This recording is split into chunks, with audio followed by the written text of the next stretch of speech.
Welcome to another episode of DD on the Spot. As always, I'm your host, Ryan Johnson. Before I get to our guest here, I'd like to remind everyone that if you enjoy this content, to please give a like and subscribe down below. We greatly appreciate it.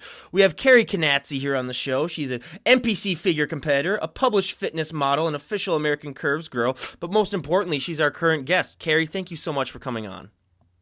Thank you, Ryan, very much for having me on. Absolutely. So why don't you give us a little bit of a backstory on what got you into that healthy and fit lifestyle? What inspired you? Oh gosh, I want to say it was not something as far as like as weight training and bodybuilding aspect of fitness. It was something that I got an introduction to fairly early on. I think I was in my teens, early teens, and I participated in all different kinds of sports, pretty much anything you could do: basketball, volleyball, softball, track. Um, I did it. And then it was like my last year of high, I think I was a senior, but I attended a bodybuilding show in Bloomington, Illinois. And there was just something about the physiques, the muscularity, they were impressive. And I was like, well, how do you do this? I had no clue how to even start into this. And I did a little research and got got a couple sessions in with a trainer, but I mean, then that was it. And I just kind of fell by the wayside for a while, and then went to college. And then in college in like 2004, when I was in college, uh, 2004, I have to think back that far. Um, I went to a college bodybuilding show. It wasn't sanctioned by the NPC or anybody. And again, was really impressed with the physiques I saw on stage. And I approached the lady that won the show, and she was a trainer, and said what I wanted to do and what I was inspired to do. And I had some weight to lose at that point. I had started to I have really no understanding of nutrition. I just kind of did what everybody told me to do when I was younger, and just didn't really understand how to eat for my goals and or eat for a certain look or what I wanted to do. So I trained with this lady and actually prepped for that same show that next year. I ended up getting third out of third, but I learned a lot, and I thought that that was a good start. And then I graduated from college and actually moved back home with my parents, and I was working two jobs. And um, I still didn't really learn, I guess. I just followed what somebody said, and I thought to myself, I'm like, I've got to get back into this because I've moved back home with my parents, started to put on a bunch of weight, and I'm like, I need to learn something that is going to teach me how to eat for my goals, is going to keep me active, something I enjoy. And I really liked the discipline and the dedication that one has to have to be really good at bodybuilding. But what I didn't realize is I had essentially two different goals, big goals in one. And that was to, at that point, I was at my heaviest. I was about 340 pounds. And I was like, okay, so I've got to not only take the time to lose the weight, but then prep for a bodybuilding show. And then there was no guarantee that if I got down to a point where I'm like, okay, you're within a decent body fat range where you can start prepping for a show and not, kill yourself. I put that as lightly as I can, but it feels at times like when you're prepping that we'd rather be anywhere than there. Oh, believe me, we've heard plenty of horror stories. Oh my gosh, yeah, yeah. Then there's been times like, okay, coach, this is what's going on, and yeah, I think we need to up your carbs just a little bit, give you a couple little carbs, but anyway, so I I realized I was like, I really didn't learn this. I was just doing what somebody said to do, and I was doing what a lot of people do as I was yo-yoing. I was up and down. I'm like, this is not cool. How do I improve this for the rest of my life? And it was really bodybuilding that taught me the discipline, the dedication, that you do have a choice every day to get into it. So really, me getting into it was not that I couldn't have done it with any other sport, but bodybuilding specifically, weight training, was something that really spoke to my heart, and something that I was actually inspired before then. I was inspired by Corey Everson guest starred in an episode called No Man's Land, and I remember seeing her for the first time. This is like in '93, and I remember Is that going, where she "Wow!" was? Is that where she was in that show where she played like that steel worker? She was a blacksmith. Yeah, Actually, she played blacksmith. a black, yeah, I've seen like videos of it when I was like because I was trying to get Corey Everson on the show and I was looking up like videos on YouTube and that was one of the things that popped up. So yeah, I saw that. Yeah, that was awesome. yeah, and she was just I mean, this vision of beauty Mm-hmm. and strength. I was like, wow. And that was the first time I ever saw Corey Everson, was in the early '90s, from not bodybuilding, but from a TV show. Yeah. So all that combined together, and also China from WWE. Oh, yep. Yeah, she was a big inspiration for me as well. So all these women got collectively through the last 20, 25 years have kind of all made this amalgamation of like the idea of I have in my head of what I would like, to look like, what I would like to be like. We have a WWE. We mentioned China, but my claim to fame was that I saw Macho Man Randy Savage at Target one time, and I walked up to it, but I didn't know who he was at the time. I was like 4 or 5 years old, and my dad was like, "Yeah, you're gonna remember this when you get older, when you finally like get into that." But yeah, that was really really cool. He's got to be my favorite. But yeah, China, huge inspiration. And for those of you who don't know, me and her are part of what we like to call the 6 Foot Tall Club. We've been at the meetings. I've seen her at some of the meetings. I've seen her, in the background a little bit. Some of the weekly meetings that the 6 Foot Tall community has. But being 6 feet tall, that is, I mean, so many people just think that life is so much easier, but there are some certain drawbacks. And when it comes to especially, weight training and health and fitness, what were some of the struggles that you think specifically you had to deal with that most of your other competitors didn't have to deal with when it comes to the weight training?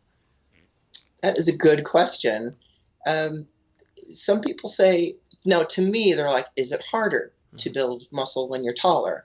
And to which I answer with an analogy. It's like building a bridge. It's like building a bridge over 100 feet or building a bridge over 50 feet using the same materials, same variables, same everything. It's just going to take you longer when you're taller.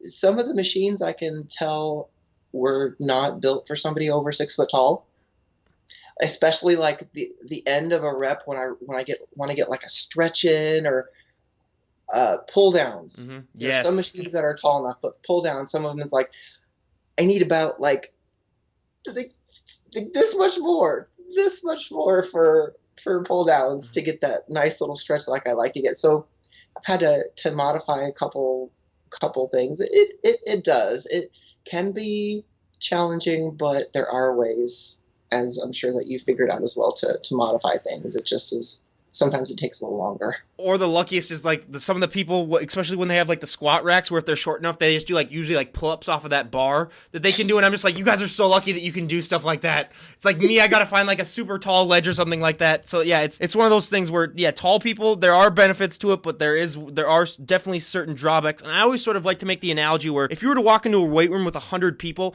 there are 100 different ways with the way that those people came up with those results, whether it comes to their nutrition styles, how many reps they do, what exercises they use. Was that hard for you starting out to figure out what exactly worked best for your body, knowing now that every person's body's different and how they got to those results is going to be a little bit different for every person? Yes, it was.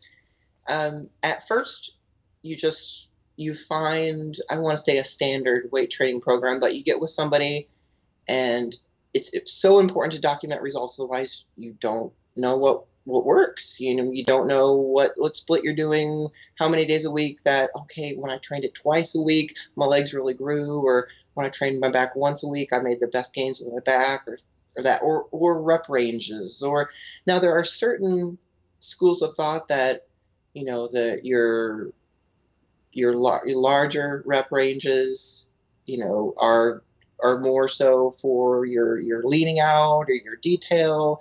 And the shorter rep ranges tend to be if you're going for strength or if you're going for size. But for me, I don't really. What I'm doing right now for myself, and this is something that I realized, is that there's no one answer. Everything works. It just, if it works better, with a certain application, or it just, like I said, everything works. So, at what point in your journey did you decide that you wanted to do a competition? Was it early on? I mean, obviously, like you said, you had a little bit of weight to lose, but at what point did you all of a sudden realize, like, hey, I could really do a competition? This is something I could do. It wasn't something that I saw in myself initially. It was something that after about a year of work, my trainer at the time was like, you know what? You've really your shape and your structure, they're you're very balanced for somebody that tall. You've got a nice tiny waist. And it was really, I mean, I had an idea of what I wanted to be, what I wanted to look like, but that combined with reality, sometimes they don't, you don't match up. But it was really, really encouraged by my coach at the time, and he's somebody who he's no nonsense. He's really he doesn't believe in just encouraging just for encouraging, just to err, just to have himself talk. And so when I heard that from him, I was like, okay, this is I believe him. This is not just something that he's saying just so I can pay him more money. Uh, so I went for it though. I thought to myself, I'm like, I had a show that was already picked out, and this was back in 2010, and he was training me, but it wasn't something where I wanted to do this show, and he's like, okay, let's do this show, and I'd already kind of picked it out beforehand, and about a month out, it's something that, do you do it? Do you not do it? Because I've seen some people that we've all seen some people step on stage that could have had more work before they decided to step on stage. But in my mind, not different really than anyone else, I was like, I've put a lot of work and time into this.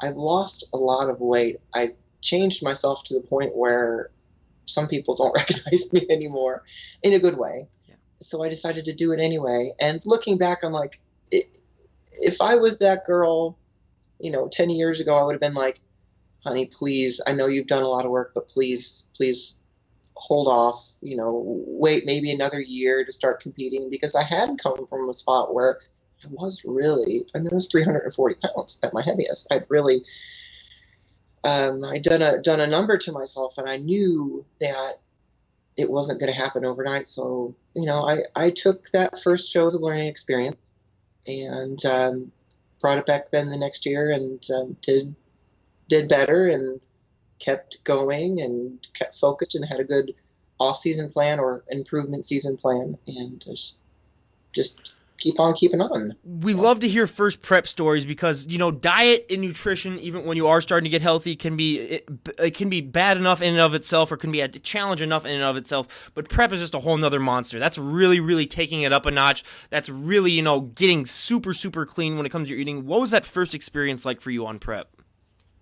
Oh, geez. So the first experience in prep for me, and to think back, it's different how your memory changes, because when I was going through it, I remembered thinking to myself like this mantra of, you can do this, it's one step at a time, it's one step at a time. And yet looking back, I was like, when you go through it, you really learn, you really do build up stronger and stronger every time as you can stay focused and you can stay on it. But I just remember thinking through that prep, it was a lot of, like, I don't want to say it was a lot of no carb, but it was a lot of green vegetables, a lot of just green vegetables and tuna. I remember thinking, actually, the prep I had for the show that I did in college, I have more memories of than I do that show. But the very first show I did in college, and back in 2005, I did something that was kind of like a cheap college student's way of getting in protein. And my coach at the time, which is not the same coach that I went to before, and the coach, and she's good actually, and I still keep in contact with her now, but I needed a way to get in protein quickly And so, and I didn't have very much money, so she had me take a can of Diet Coke and a can of tuna Oh, and put them in a blender. And jeez. those are my Diet Coke shakes. And you know what? It got me the protein I needed. The Coke transported it quickly, but I just thought to myself, I'm like, yeah, man, this is hardcore. This is hardcore. But when I tell people the story now, they don't have very dissimilar expressions from yours, where they're like, you had a what? Yeah, I had my own specified shake for this because I had roommates at the time, and they were like, "You're doing what and what?" I'm like, "Oh no, I have my own blender. We won't be using the community blender for this." But yeah, it was just. I remember being hungry, but I just all these thoughts swirling through my head of, "Am I doing the right thing?" And that was another thing too. A lot of it is boring. A lot of it is like, what am I supposed to be doing now? And I'm like, no, just chill, just be, just I mean, like sometimes it's like, okay, I'm gonna check my watch, and it's been 20 minutes since I've eaten or I've had a shake, and especially when you have the shake as your meal, I'm I can't wait to eat. I mean that next meal, I'm like ready to put it in my face. When the time is right. When the time is right. So not really a whole lot of crazy prep stories, at least not yet. But I mean, just things change, especially like I said, looking back.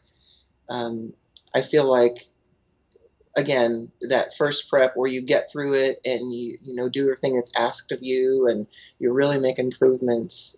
You just keep building from there. Yeah, that Diet Coke tuna is definitely something that I haven't heard of before. And that's something, I mean, again, college students out there, if you're looking to, compete, something that you might want to look into. I don't know, but we'll see. We'll see. Anyone out there who tries that, definitely let me know how that goes other than Carrie, because that's one of my favorite prep stories now that I've ever heard. So congratulations on that at least. And now, like I always like to say, I'm very, very pale. I'm not the tannest person. When it comes to putting the tanner on, what was that first experience like? Because we always had people talk about, you see muscles that you never knew that you had. Everything really seems to pop out. What was that experience like for you that first time putting that tanner on? It was like putting war paint on. It really helped me connect mentally with, okay, game face. It's go time. Let's do this. At first, I was like, I can't shower. What? And then after a day or two, there's it's a toss up between wanting to eat and wanting to shower after everything's done. Like, I'm really hungry, but what is this? Yeah. So that was fine. Oh, actually, I do have a story for you. About the college show, and because the first time I didn't actually get sprayed, I got hand painted for the show. And I remember being set up in the kitchen at the house that we were renting, and I had my trainer at the time come over, and we had like these sheets over because we had like our front door and you could look right into the kitchen, and that's where we were going to paint me. And I can remember standing there, and she was painting me up, and my roommate came home with her new boyfriend, and I could hear him on the other side of the sheet as I was standing there getting painted, like, you mean there's like a naked hot chick over on the other side of that curtain? And as soon as he said that, I'm like, arms out at my sides, can't move. As soon as he said that, on cue, the thumbtacks gave out on the curtain, and it dropped. And I can't move. I can't do anything. So I'm like, what's up? And, my roommate quickly moved. She's like, oh, my gosh, I'm sorry. I'm like, no, I didn't expect this to happen. So they gave us our privacy, and I was able to finish getting tanned. But that That was an first experience. prep and competition, you have a lot of interesting. That was just an interesting experience in and of itself. I mean, after that, to still want to keep competing, I mean, that's dedication. That's dedication right there. I was just like, oh, okay, that was awkward, but let's just chalk it up for experience. Absolutely. And I always like to say if I were to poll the general population, I'd probably get like a low single digit percentage of people that would be willing to go up on stage in basically almost a bikini and, show off in front of other people all that hard work that they put in. But was that thing for you that you had to sort of work on was having, that courage to go up on stage, or was it to the point where you were just like, hey, I've worked my butt off, I'm just going to show it off? It was that. It was part of I worked my butt off. I'm going to show it off, but show off my butt. Um, but it also was I acted in theater Oh. for from like age 8 to age 18. So in my mind, this was like another role that I was doing on stage. So that helped a lot um, with any kind of nervousness, and I still do get little butterflies, but it's more so like the excitement. More so like I'm like, okay, let's contain this. Let's contain this because I think to myself, I can't get too excited either way. Either excited like nervous, or either excited like happy, because then you get those stress hormones come in, and that could have an effect on your look. Oh yeah, stress is a huge thing. But what I always like to ask, we have a lot of up and coming musicians, upcoming bands, and then health and fitness people and other types on the show. But I like to ask my bands, I like to ask, what does that thrill like performing live? What is that feeling like? And then I also feel that applies to our competitors. What is that feeling like when you get to walk on stage and, like you said, show off all of that hard work? I mean, prep can be just a hell in and of itself, and to finally get through that and to be able to show off all that hard work in front of people that are, I mean, just a cheering crowd. What is that feeling like for you personally? Oh, it's rock star. It's You're up there on stage, and you really can't see anybody because you've got that, they got the lights coming down on you.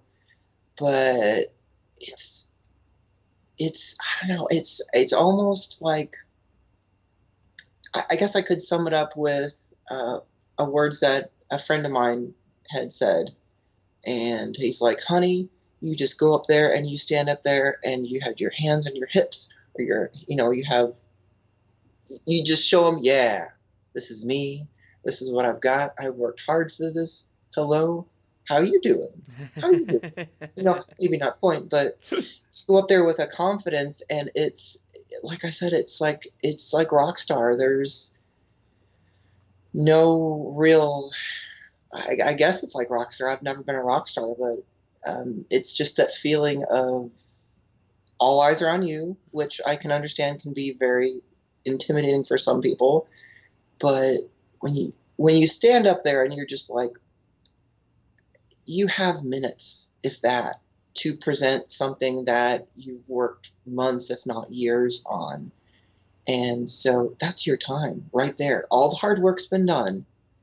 There's not really a whole lot you can do either way to make yourself a whole lot worse or a whole lot better. Although there are things that, I've seen people mess up on, and like to be able to help those people too, get better. But no, it's just really, it's the thrill of being up there. It's the lights, it's the cameras, I don't know, it's the stage.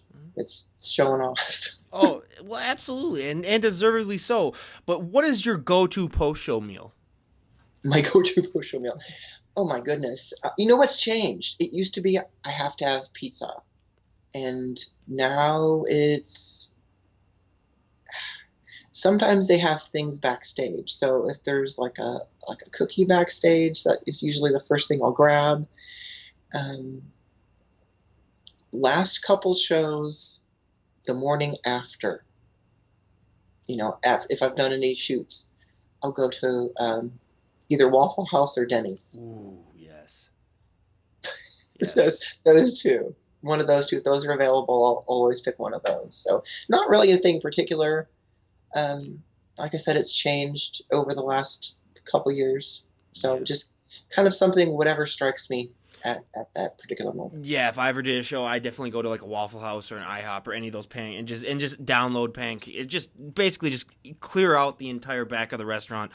Absolutely, that would definitely be my go-to. But one of the more important things that I love to discuss on the show is that people don't realize is that when you guys are competing, you sort of manipulate your body through all of the training and the dieting into looking a way that isn't sustainable. I mean, we have all these people that have that assumption where it's like, oh my God, these people must just be shredded 365 days a year. They just must look like that all the time, and that's not even nearly the case. I mean, we've had people whose weight fluctuates, minute by minute sometimes on show day just because of all of the intake that they're doing or just trying to get that perfect ideal physique down.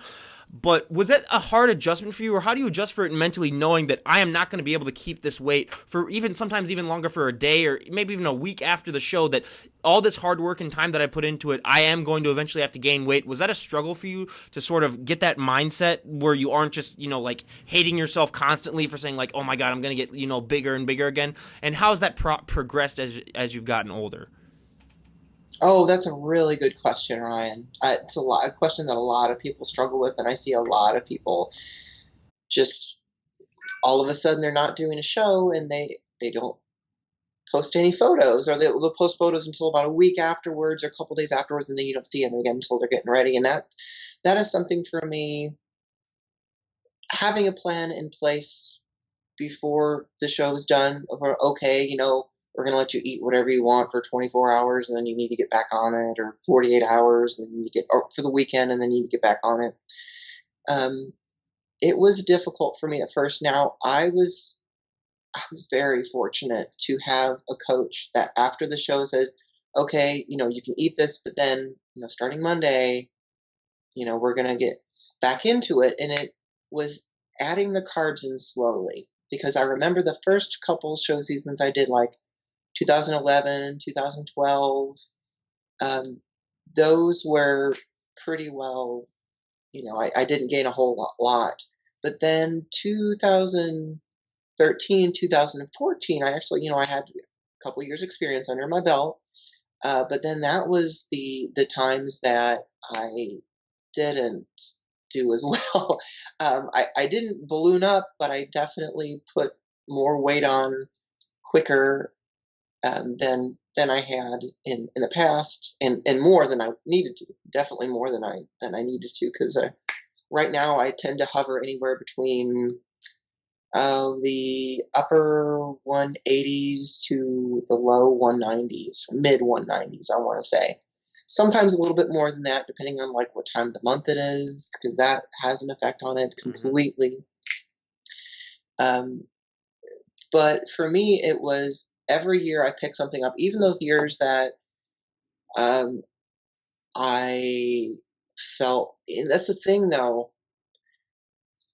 The feelings. I think some people to feel, especially that I felt when I was putting, I say more weight on, but when you're getting to a point where you're getting in that, I guess, that range of sustainability, where you're not quite show lean, but you still look good and you still have definition. You still look like you train, because we've all seen a lot of people who get done with the show and it's like 2 weeks later they don't really even look like they've stepped in the gym ever. Mm-hmm. I mean, and I feel bad for those people, because I feel like there's either they don't understand, or they just kind of let themselves go. And I get that too, because I was in that same position, and only after a couple years, then that's when I kind of started to slip back. And um, it's really, what I learned about that is it's really, really important to be conscious of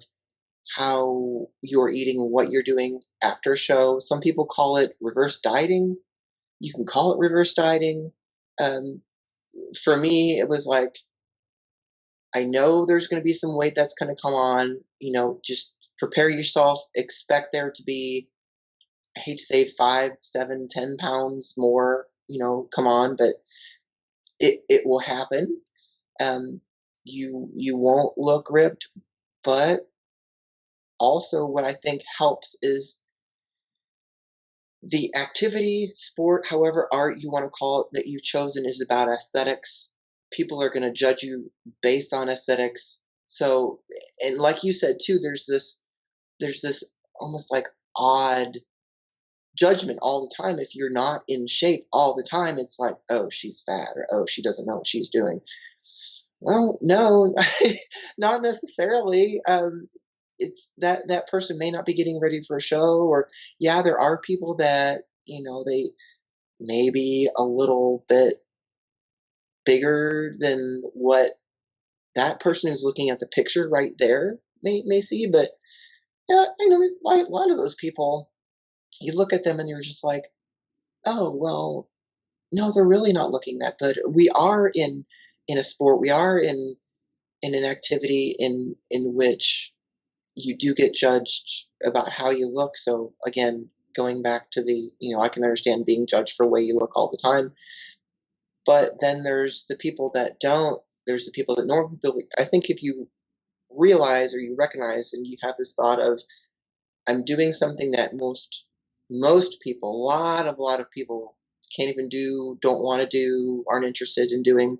So to be inside a certain range, I feel, even if you think you're fat or even if you think other people are judging you, you're still winning in my eyes. You're still putting in the work, even if you're not show lean, which, like you said, that's completely unreasonable. I mean, I've put up transformation photos, side by side comparisons of, thinking back, I thought it was a great transformation, but it was one photo that I put of myself before I started lifting, and one photo days after a competition.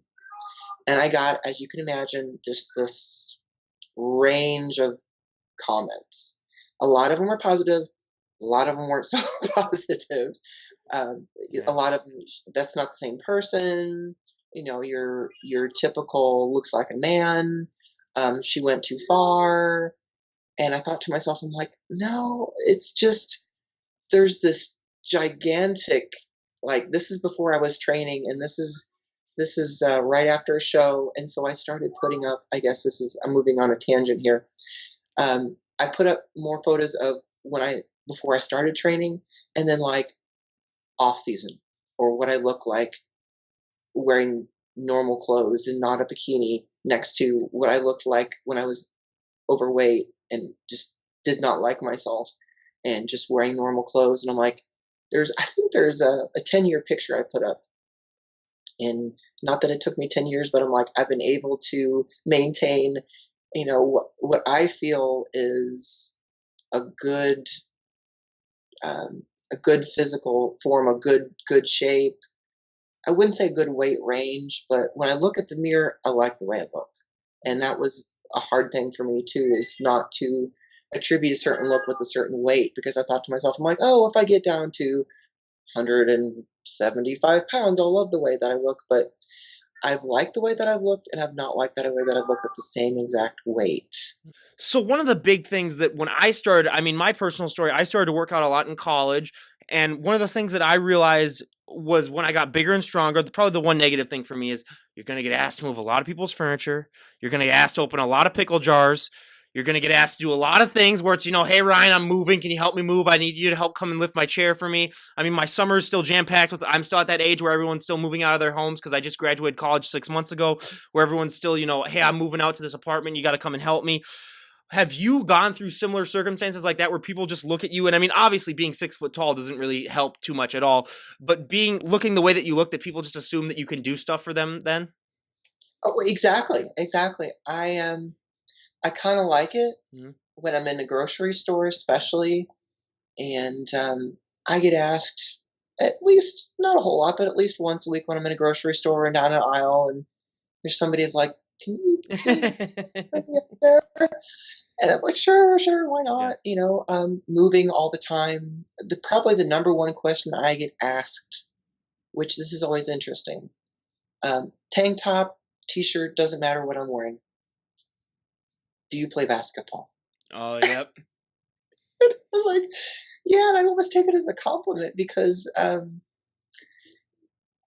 I do take it as a Mhm. compliment, actually, because I mean, I did used to play basketball, but to me, there's a certain look with a lot of basketball players that is still athletic, and yet there is a look that some women can get if they're into it, and depending on whatever they choose to do, that they can get a little over masculine. I say over masculine, um, but then again, it depends on what your definition or what you feel is masculine or over masculine.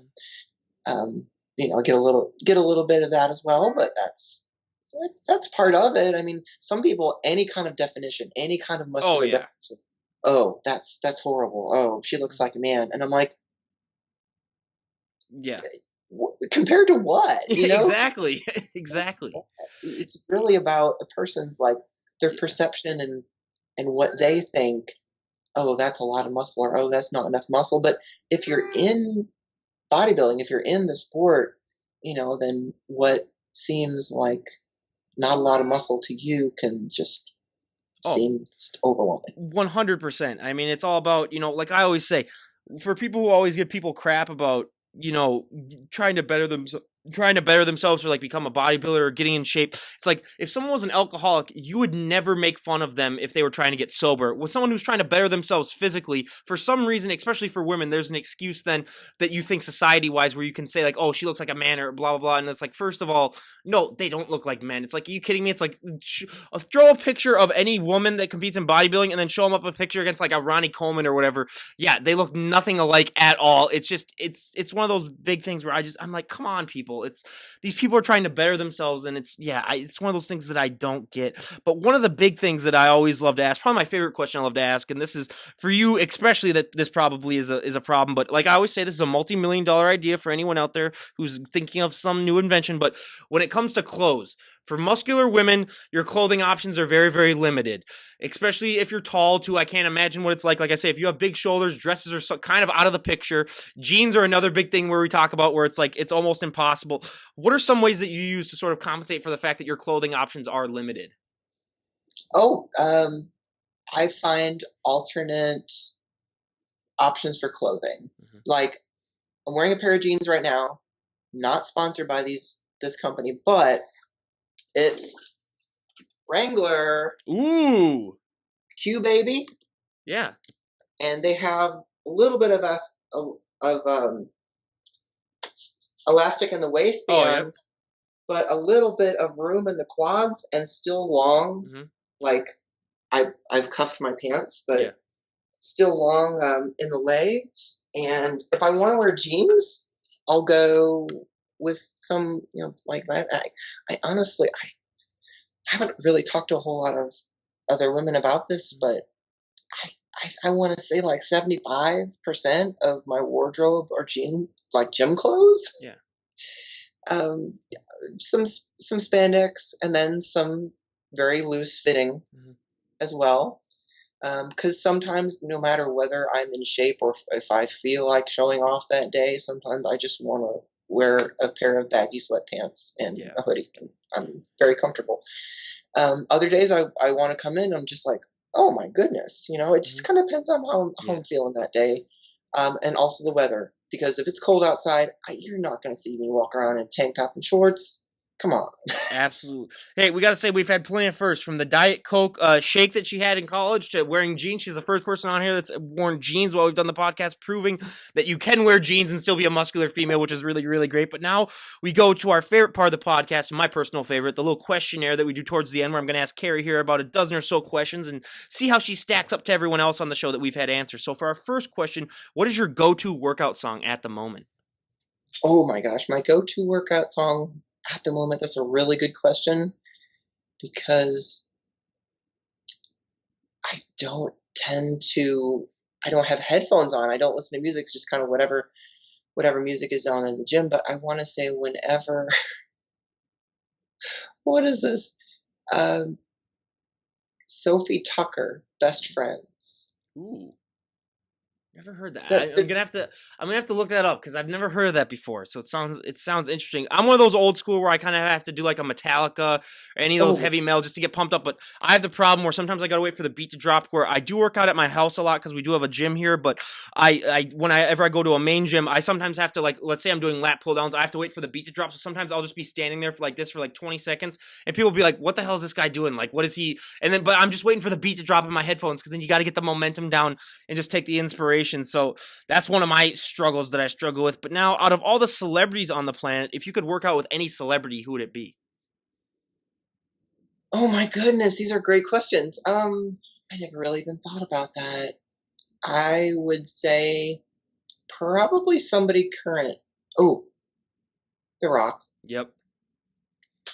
There we go. You're like our Uh, 40th health and fitness guest, and I gotta say that is what, like the 38th time or 37th time we've heard yes. The Rock. He's our most and understandably so. He is just so popular, and he would be one of my choices too. Either that or like Arnold for me, just because I'd always love to do that. But yeah, 100%. But now, out of all the celebrities on the planet, if you could train any celebrity, who would it be?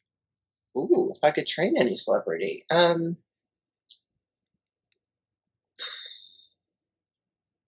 it would probably be somebody who I felt like, and I'm thinking of one guy in particular, who's kind of had fluctuating weight, but Jonah there's Hill. Jonah Hill. Well, maybe you know what? Sort of the same situation as Jonah Hill. His first name is Aaron, but you would know him as Chumley Oh, from yep. Pawn Stars. Hmm. Yeah, I met him 4 years ago at the Olympia when he was Oh, he wow. was at a booth at the Olympia, and he lost some weight. But then I saw him probably about a year or so later, and he looked like he was back to Yeah, whatever. I think that's when he got arrested for all that stuff. That might have been it. Might have been that might have been one of the backdraws. Yeah, but yeah, he would be huge. I'm a huge Pawn Star. I'm a history major, so obviously just watching that show all the time is just, yeah, I love it. I love it Yeah, 100%. Yeah. So yeah. it's, yeah. But yeah, Jonah Hill too is one of those guys where I was like, how does this man keep gaining and losing 100 pounds every single year, and what is that doing to this guy's health? Like, I don't. What is it? Yeah, what is it doing? What I is the don't yo-yo? get it. I mean, it's like me and my brothers always make a joke about that too. Where whenever we hear about an upcoming Jonah Hill movie, we're like, okay, is he going to be 350 pounds or is he going to be 180 pounds for this movie? What's the whole? I just don't get it. For me personally, though, I would probably have to go with like a Kevin Hart or something, just because I always say it. The only problem would be it would be a hell of an ab workout because we wouldn't be able to like work out at all. He'd be too funny for me, where we would just laugh the entire time. But I would try. But so now, what is one item that you always need to have in your fridge? Oh, one item I always need to have in my fridge: eggs. Mm, yeah, I eggs are another huge thing for me too. That is also probably my choice. But what is one thing that people who follow you on Instagram would be surprised to know about you if they met you in person? Um, hmm, that I can be kind of shy. Mm, Kind of shy, and I think that gets taken as I'm like standoffish or I don't like people, and um, it is something too that bodybuilding when I was younger, I was kind of a shy, kind of like a withdrawn person. Unless you get me talking about subjects that I am interested or like, and then I flip switch, I yep. become somebody different there. But that I'm kind of shy, and I used to fence. Hmm. They might find that interesting, but when I was in college, I fenced for a year, and just because I Yeah. that it was interesting. Do you find, especially being a fencer, I find that interesting because being so tall, do you find that to be a disadvantage because there's plenty more opportunities for someone to get a point against you because there's more body to sort of fence at. Did you find that to be difficult? No, not Yeah. necessarily. No, my reach, my Oh, range well, yeah, is. that's true. That's true. Yeah. Yeah, playing is hockey with some of my friends, just the stick that I have is a lot longer than everyone else's stick, so I always get the longer reach. One of the other benefits, and plus for the shy thing, being tall, people are always like, "Oh, why is?" Or they might be like, "Why is she shy?" or whatever. It's like people don't realize when you're tall, you're the center of almost everyone's attention when you walk in, and especially being muscular too. Do you find that that's sort of like do you find that people really seem to be thrown back? Because I mean, just being 6 foot tall in and of itself, if you didn't have any muscle at all, people would probably, especially being a woman, people would be like, "Oh wow." Do you find that having that muscle too, it's kind of like people are just really just flabbergasted when it comes to like the stares that people might give you?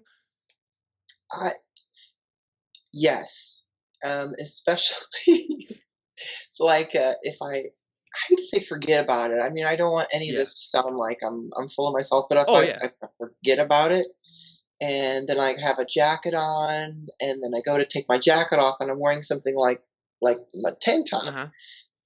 and then you could almost feel people like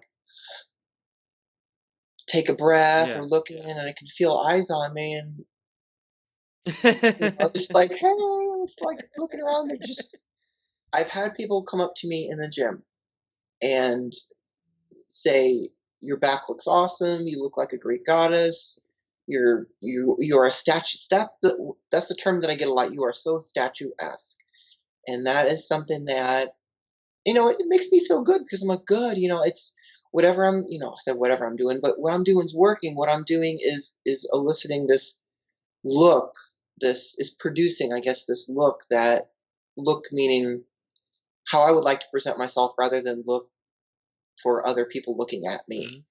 Mhm. I'm like, good, it's working. And there's even been times where I'm like, ooh, I don't feel so great about myself. And I've had ladies come up to me and be like, your arms are just perfect. I want my arms to look like your arms. Or how do you get this? How do you get that piece on the back of your arm to look Mhm. like that? And I'm like, oh, and it's funny too because when you go on and you learn and you amass this knowledge, things like helping people with, I say simple exercises, but exercises like for their tricep, or one lady needed help with like connecting with her abs, which is that something that I had an issue with too when I was first starting off, and it wasn't until the last couple of years that I learned.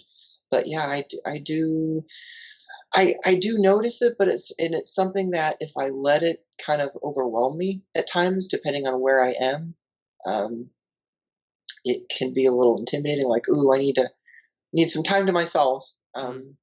because I do tend to be a little, like I said, a little Yeah. more shy. But if I'm around people like what we're talking about right now, you can Oh, be like, hey, Carrie. abs, absolutely, yeah, 100%. And now, what is your favorite flavor of ice cream? Ooh, good question. Um, mm,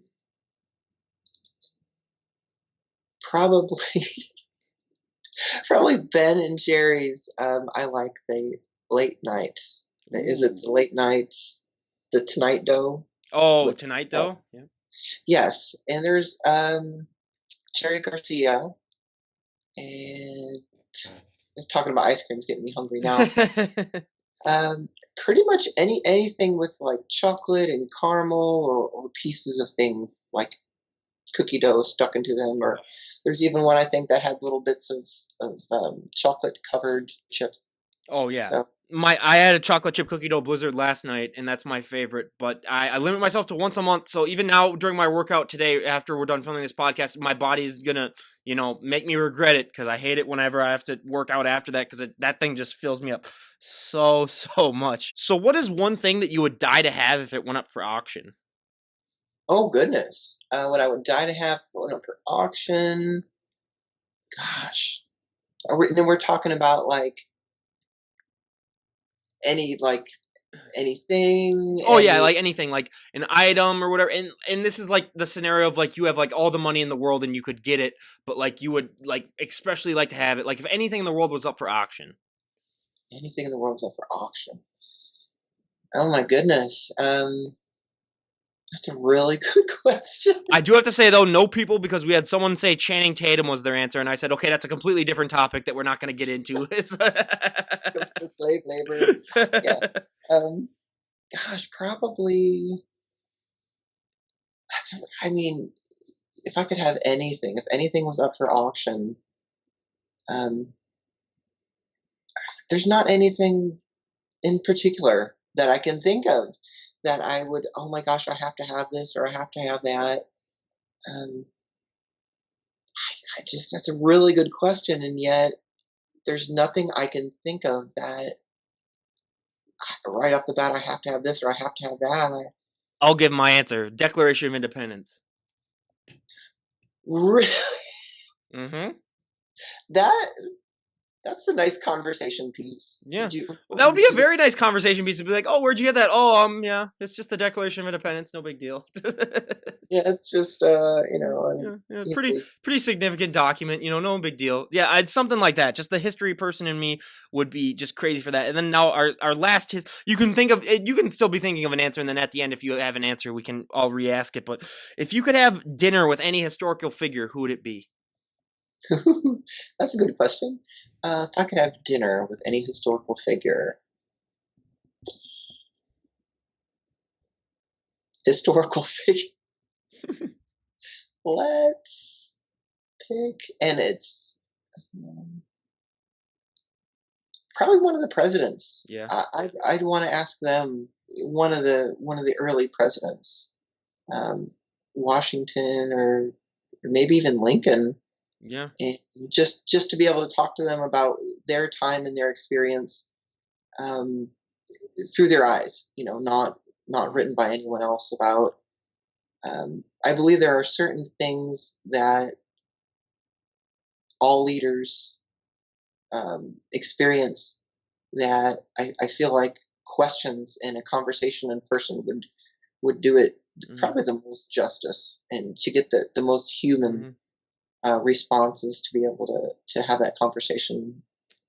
Absolutely. I couldn't agree with you more. And then we did like a DNA test for me, and then I found out that I'm a distant descendant of Ulysses S. Grant, one of the presidents who came around. I mean, the dude was an alcoholic, but he was a pretty cool guy, so I'd go and talk to that. And then I also found out I'm like the ninth cousin of Richard Gere. So if you don't see like the huge resemblance in the facial features, but we're all from the same relatives that came over on the Mayflower. We're descended from Richard Gere. So we found that out. So I was gonna email him and be like, hey, help a 10th cousin out, Richard Gere. Come on now, let's go, So we'll see. I mean, I'm still buying my lottery tickets for the big lottery drawing that's happening on Tuesday. So, again, everyone, if I am not posting podcasts after Tuesday, you guys know what happened then. Yeah. You know what happened. Yeah, and well, I'll probably still do it. But anyway, yeah, so, and then I always like to ask these final few questions on the questionnaire. They're probably my most important questions that I love to ask. The first one is, if you could change anything about the sport of bodybuilding or health and fitness in general, if you had the all-knowing power to do so, what would it be? Change something in bodybuilding? Yeah. I would move things back to more of the looks of how things used to be. Mm-hmm. I hate to say I would snap my fingers, but there are, I wouldn't necessarily eliminate any classes, but I would definitely pick a look or pick a couple different people and being like, this is what we want for this class. This is the structure, this is the muscularity, this is the symmetry, this is the size that we want for this class. And then post those pictures everywhere. And I'm like, if you want to do well in this class, this is the look that you're expected to bring. Because I think there's a lot of either misinterpretation or individual interpretation. There's always going to be something. I mean, there's a big to-do with the conditioning being harder and harder and harder, and classes possibly being forced out, and classes not on, appreciated on the same level as some others, and there's more money in some divisions, and there's a couple divisions at the Olympia that aren't even on the main stage. And I'm like, that's the Olympia, and these people have their prejudging and finals in the Expo, which I would change that. I would make it so that every division at the Olympia, if I could change one thing, I mean, there's many things I'd like to change, but every division was on the main stage. Yeah. That's another huge thing too. There's a whole. Oh yeah, that's the whole thing where whenever I ask that question, I know I'm basically opening Pandora's box, and that it's everything's gonna come flushing out. But yeah, so one thing, I mean, I could do a whole entire 10-hour podcast with people talking about what they change about the sport. For all of the bad things that it has, though, there are so much good things though that it has too. It's very even balanced, I think, for obviously changing things, but there's a lot of good that it does too as well. But my most important question that I got to ask you is, what was the last TV show that you binge watched? Oh my gosh. Okay, the last TV show I binge watched was American Horror Story Cult. Okay, we are actually. I have not mentioned this, but in a month we are having on one of the stars of American Horror Story is coming on here. Tasia Farminga. What? Yeah, she's coming on. Yeah, I talked to her. I emailed her. I've been emailing her for a while, and we're having her come on. And then I'm also having, if I mean, you probably watched the show Friends. I hope you have. We're having Ross's first wife, Carol, the lesbian. She's coming on to talk about. She opened a charity, and then I started talking to her, and I was like, "Hey, you want to come on the podcast?" And yeah, and I said, "You do realize we're going to ask you like half the questions are going to be Friends questions, right?" And she's like, "Oh yeah, I get that all the time." So now I'm coming up with like the top like 30 Friends questions, just throwing them at her, just back to back to back. So we'll see how that goes. But yeah, we're having the girl from American Horror Story on in about a month. I'll definitely send you the link to that when that gets published because that's going to be huge. I'm so excited when I had her on because I'm a huge fan of her and especially her sister too. So that's going to be great. And for me, the last TV show I binge watched, believe it or not, New Girl, and I actually enjoyed it. It wasn't actually too bad. It was actually pretty good. So I highly recommend it. But what is your favorite TV show of all time? My favorite TV show of all time. Oh my goodness. There's a lot of TV shows, but I want to say the one TV show that I'll watch or I'll put on for background noise is The Office. Yes. Yes. Yeah. For me, it's a tie between The Office and Friends. It depends on like what day it is. One day The Office will be my favorite, the next day Friends. But yeah, The Office. I mean, I was perfect where I grew up as a younger person watching The Office, and that was that was my Thursday night was getting ready to watch The Office with my family.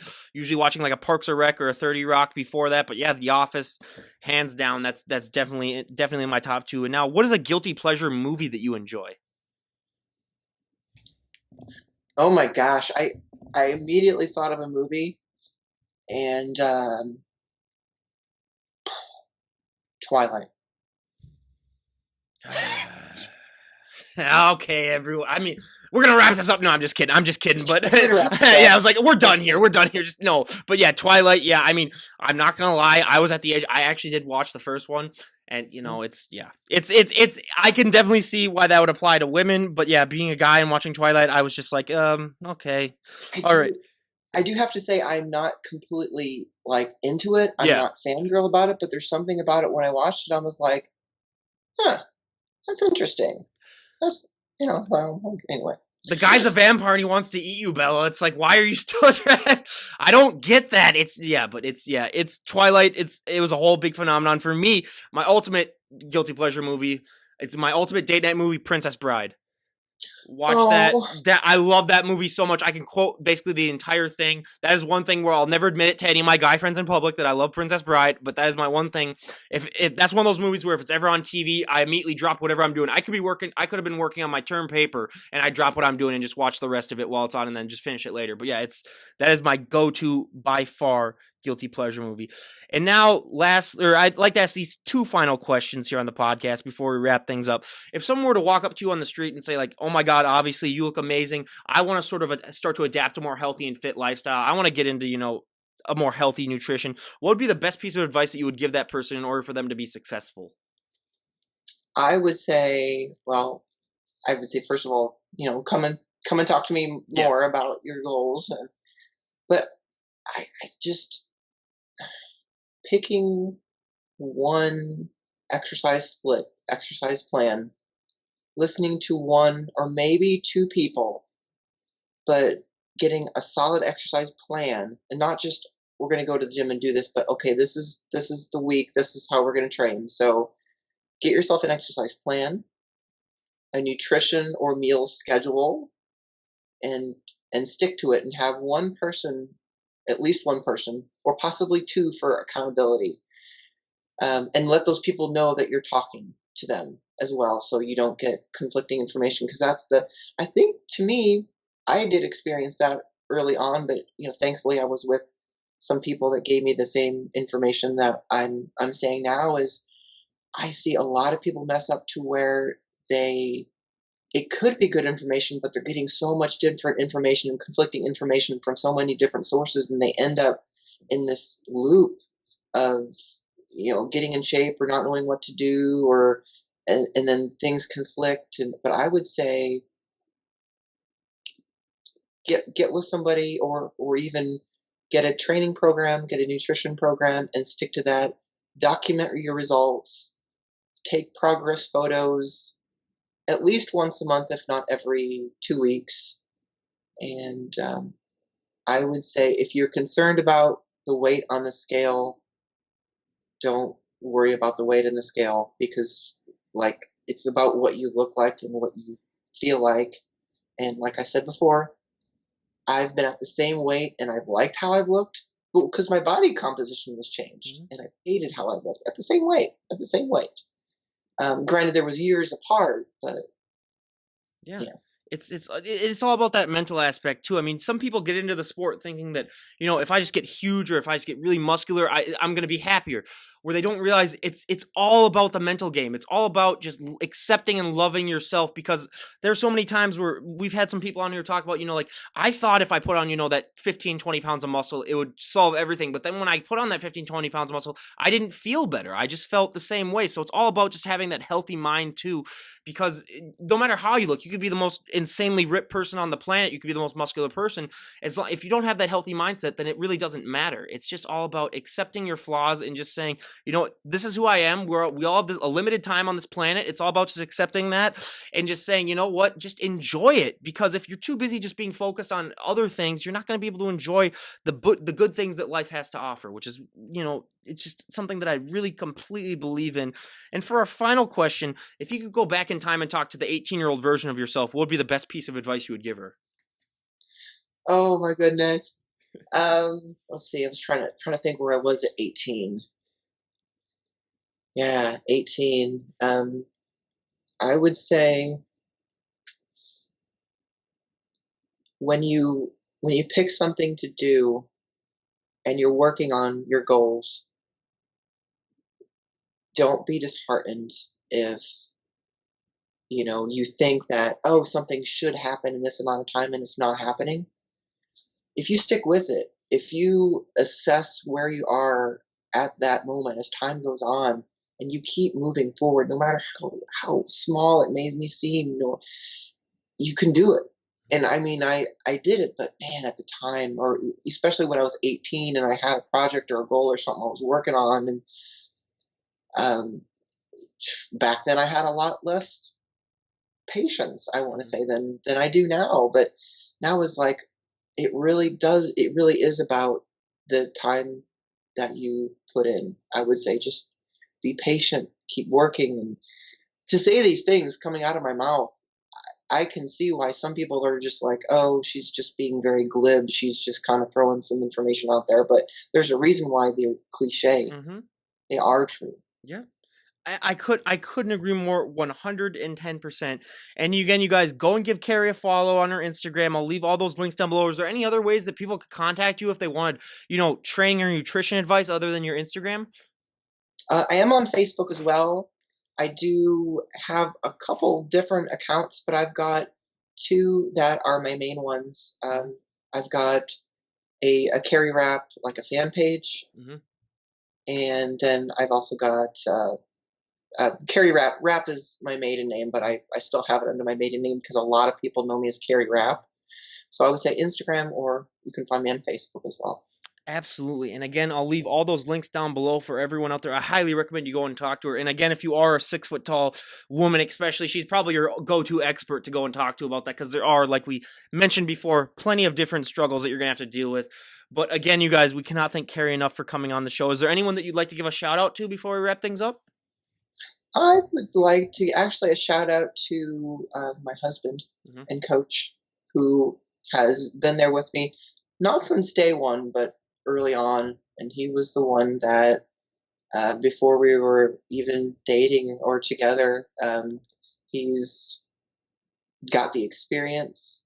He has not only helped me, he's helped a lot of people who were injured, overweight, young, older, just been able to really improve their lives, and not just so much in a competitive sense, but people who are diabetic, who needed help with their nutrition, people who had no idea about their nutrition and needed help. And I just want to give a shout out to my husband, Scott Canazzi, who has been instrumental and very supportive with coaching, and just he knows a lot and he wants to. You can tell he genuinely, and that's one of the reasons I fell in love with him. He's really genuine with his want and his love to help other people. And that's just great. So again, you guys, shout out to Scott. I'll leave some of his links down below. Go give him a follow. And I mean, again, Kerry, we cannot thank you enough for coming on. It was so great talking to you. We wish you nothing but the best of luck in any of your future. Oh, and are you currently? What is your competition ambitions like? Are you currently preparing for anything, or is it a work in progress? What's going on with that? Oh, that's actually right now. I'm prepping for two photo shoots. Mhm. I've got one here in Ohio, early November, and then I have got one in California in December, Ooh, and that's going to be for a cover shoot of American Curves magazine. that's awesome. And plus, it's going to be great being in California in December, not being in Ohio or Minnesota like where I am. But one of the good things, like I always say about living in a state like that, is like I am right now. You get to wear a sweater 6 months out of the year, so you don't. When it comes to looking good, you can kind of let it slack a little bit during the winter. So absolutely. And again, you guys, go and give Kerry a follow. All of her links down below. And this is Ryan Johnson, DD on the spot, signing out. Have a great day, everyone. Okay, so I just pressed the stop recording.